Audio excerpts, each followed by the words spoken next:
ብሩክ ወደ ቤቱ ተመለሰ። ምሳሌ አባቷን ስታይ እራሷን ስታወደቀች ማመን አቃታት። አባቷ እንደዛ ተቦሳቅሎ ራሱን ጥሎ ስታየው ማመን አቅቷት ራሷን ስታወደቀች። ብሩክ በስተመጨረሻም ለቤቱ በቃው። ብዙ መስዋዕትነት ከተከፈለም በኋላ ብሩክ ለቤቱ በቅቷል። ይሄ ደግሞ የሁላችንም ደስታ ነው። ሰላም ሰላም፣ ውድና የተከበራችሁ የቻናል ቤተሰቦች እንዴት ናችሁ? እንኳን በሰላም መጣችሁ ወደ ቻናል። ለቤት አዲስ ከሆናችሁ ሰብስክራይብ ማድረጋችሁን እንዳትረሱ። ምሳሌ ድራማ እንደቀጠለ ይገኛል። የሁላችንም ጉጉት የሆነው ብሩክ ወደ ቤት የሚመለስበት ቀን ነበረ።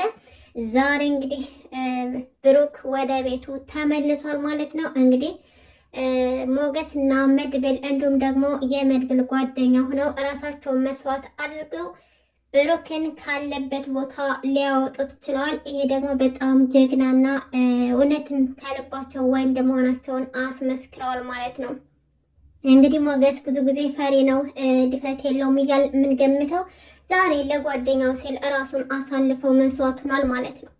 እዛ የታገተበት ቦታ ሂደው ሲደባደቡም ነበረ። ለብዙ ወንዶችን ከረቱ በኋላ በስተመጨረሻም ጉዳት ቢደርስባቸውም ነገር ግን የሚፈልጉትን ነገር ይዘው ወጥተዋል። እዛ ቦታ ከተገኙ በኋላ እንግዲህ ብዙ ወንዶች ነበሩ እንዳየነው። ከዛም ከዚህም በየቦታው ጥበቃ ቁመው ነበር። ነገር ግን ሁላቸውንም በቦክስ ከነረቷቸው በኋላ ብሩኬ ያለበት ክፍል ሊደርሱ ደርሷል። መድብል ወንድሙ ሲያየው የእናቴ ልጅ በህይወት አለ፣ እኔ ይህን አላምንም፣ ተመስገን አምላኬ ወንድሜን በህይወት አገኘሁት። አገኘሃለሁ ብዬ አላሰብኩም ነበር። ዛሬ ለእኔ ልዩ ቀን ነው። ወንድሜ አሰቃዩ አይደለ ተጎዳህብኝ ብሎ ወንድሙን በስስት አቀፈው፣ አገላብጦ አየው። ብሩኬ ግን በጣም ተጎድቶ ነበረ። በጣም በውሃ ጥም በረሃብ ተሰቃይቶ ነበረ። ምንም ራሱን አያውቅም።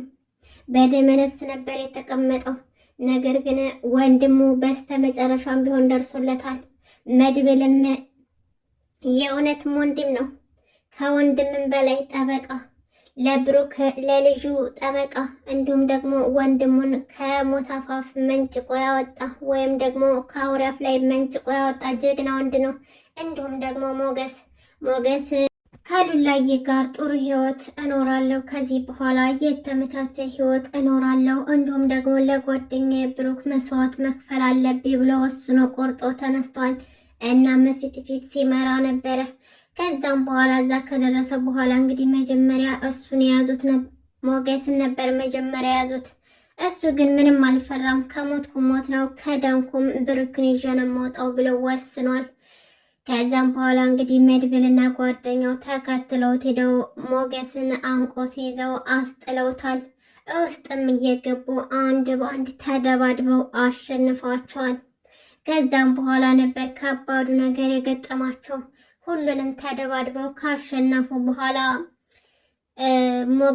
ሞገስ ያልጠበቀው ነገር የገጠመው፣ ብሩኬን ይዘው ሲወጡ ሞገስ የተመታባቸው በሽጉጥ ከኋላ የወደቀው ልጅ ተነስቶ ሞገስን መታው።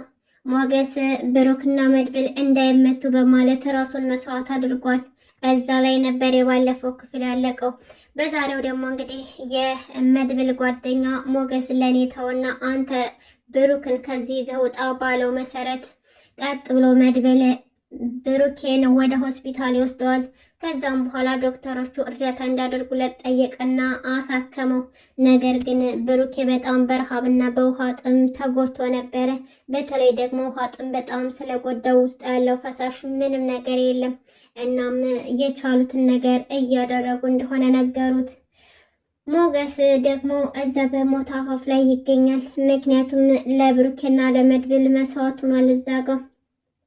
ከዛም በኋላ ያ ጓደኛውም ሆስፒታል ወስዶ ስለነበረ ያው ጠይቱ ስጋ ውስጥ ስለሆነ ያለው ብዙ እንዳልጎዳውና ደም የሚለግሰው ሰው እንደሚያስፈልገው ተነግሯቸዋል። እናም ያንን ደም ከየት እንደሚያመጡት ግራ ገብቷቸዋል።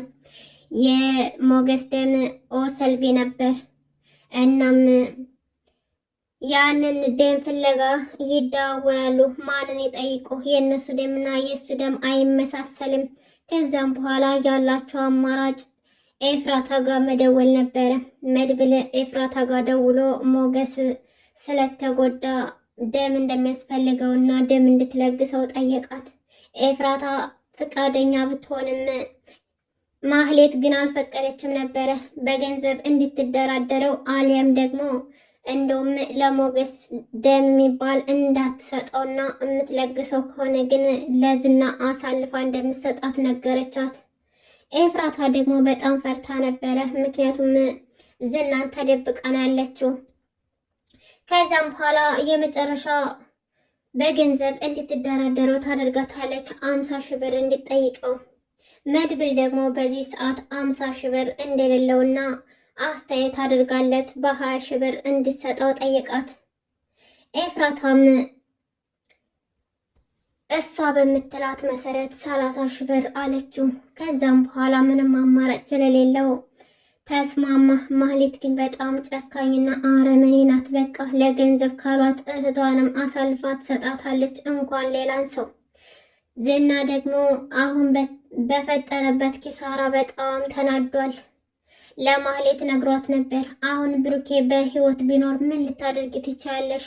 ብሩኬ በሞትና በህይወት መካከል ሆኖ ልታገኙ ትችያለሽ። አሁን እቤት ሂጂና ለመድብል ንገሪው። ወንድምህን የምትፈልግ ከሆነ 50 ሚሊዮን ብር ስለከሰርን ግማሹን እንኳን እንዳመጣ ንገሪው። ካልሆነ ግን አንቺንም እሱ ቦታ ነው ማደርግሽ፣ ያችን ደግሞ ኤፍራታን እገላታለሁ እያለም አስፈራራት። ከዛም በኋላ እቤት ያሉት ደግሞ ምን እንደገጠማቸው አያውቁም ነበረ። ሉላም ሞገስ ስልክ ስለማያነሳላት በጣም ተጨናንቃ ነበር። ሞገስ ምን ሆኖ ነው ስልክ ማያነሳልኝ? ምን ገጥሞት ነው እያለች በጣም አስባለች። እንዲሁም ደግሞ ቅመሟም ደግሞ ለምንድን ነው ያልመጡት እያለችም ታስብ ነበር። ምሳሌም አባዬ ዛሬ ይመጣል አይደለ? ተነሽና ቤቱን እናዘጋጅ እያለችም ስጨቃጭቃት ነበረ።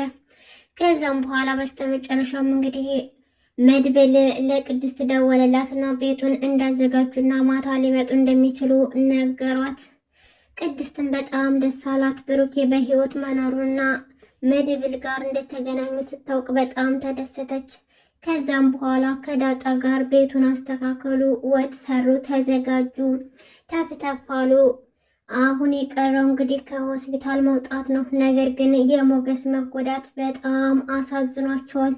እዛ ጋር ደግሞ ያ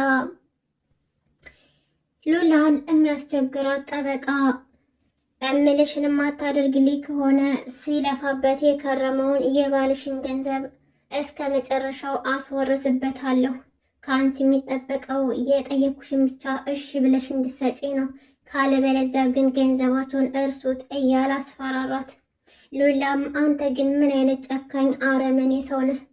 ለስሙ ብቻ የህግ ሰው ነኝ ትላለህ። ነገር ግን እንዴት አንዲት የአባወራ ሴት ጋር እንደዚህ ነገር ልትናገር ትችላለህ?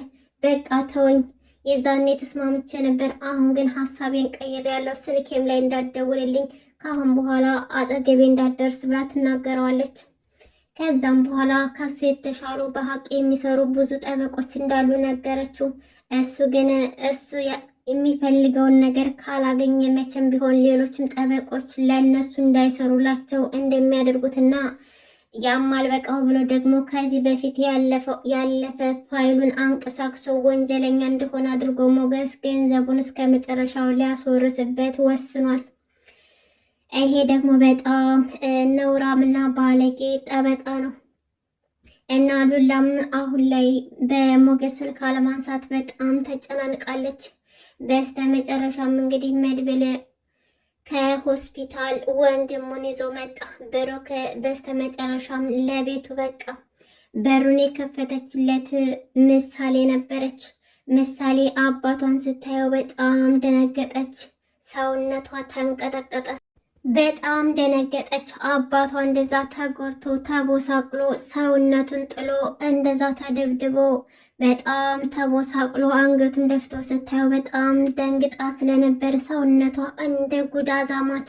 በጣም ተንቀጠቀጠች። በስተመጨረሻም እንግዲህ ይሄንን መቆጣጠር ስላቃታት ሰውነቷ ራሷን ስታወደቀች። ምሳሌ በአባቷ ትዕይንትና ብሩክ እንደዛ ተጎድቶ ስታየው በጣም ደንግጣ ስለነበረ የአባቷን ጉዳት ምንም ልትቋቋም አልቻለችም። አባቴ ከውጭ ሀገር መጣ፣ የሆነ ነገር ስጦታ ይዞልኝ ይመጣል፣ በደስታ እቀበለዋለሁ፣ በናፍቆት አገኘዋለሁ ብላ ያሰበችው አባቷ ግን እንዳልሆነ ሆኖ ስታየው በጣም ደንግጣ ነበረ። እናም የልጅ አእምሮ ይህንን መቋቋም ሲያቅተው ራሷን ስታወድቃለች ምሳሌ። እናም ብሩክ በመመለሱ በጣም ደስ ብሎናል። የሁላችንም ደስታ ነው፣ የሁላችንም ጉጉት። በጉጉት ስንጠብቀው ነበር የብሩክ የመጥፋት። ተመልካች በጣም ጓጉቶ እየጠበቀ ነበር በሰላም ወደ ቤቱ እንደሚመለስ። ዝና ደግሞ በብሩኬ ምክንያት ብዙ ገንዘብ ስለከሰረ ያንን ገንዘብ እንዴት ብሎ እንደሚያገኘው ግራ ስለገባው የሆነ ሴት አግቶ እያሰቃያት ትገኛለች። የሆነ ቦታ ብቻዋን አግቷት ቤተሰቦችሽን 500 ሺህ ብር እማታስልኪ ከሆነ ከዚህ ቦታ መቼም ቢሆን አትወጭም፣ ፀሐይ ስትናፍቅሽ ትኖሪያለሽ እያለ ሲያሰቃያት ነበረ። ቤተሰቦቿ ያላቸውን ንብረት ሽጠው ወደ በእሷ አካውንት እንዲልኩ ሊያስደርግ ወስኗል። ልጅቷ ደግሞ ለስራ ነበር የመጣችው። እኔ ሉላ ሚስቴ ጠፍታብኛለች፣ በቀጣይ ግን የማይሆን ከሆነ ሚስቴ መሆንሽ አይቀርም፣ ተረኛዋ ሚስቴ መሆንሽ አይቀርም እያለ ተዘባበተባት። ውድና የተከበራችሁ የቻናል ቤተሰቦች ለዛሬ ያስኩላችሁ ምሳሌ ድራማ ይሄን ይመስል ነበር። በቀጣይ ቪዲዮ እስከምንገናኝ ድረስ በያላችሁበት ሰላማችሁ ይብዛልኝ። አመሰግናለሁ። ቻናሌን ሰብስክራይብ ማድረጋችሁን አትርሱ።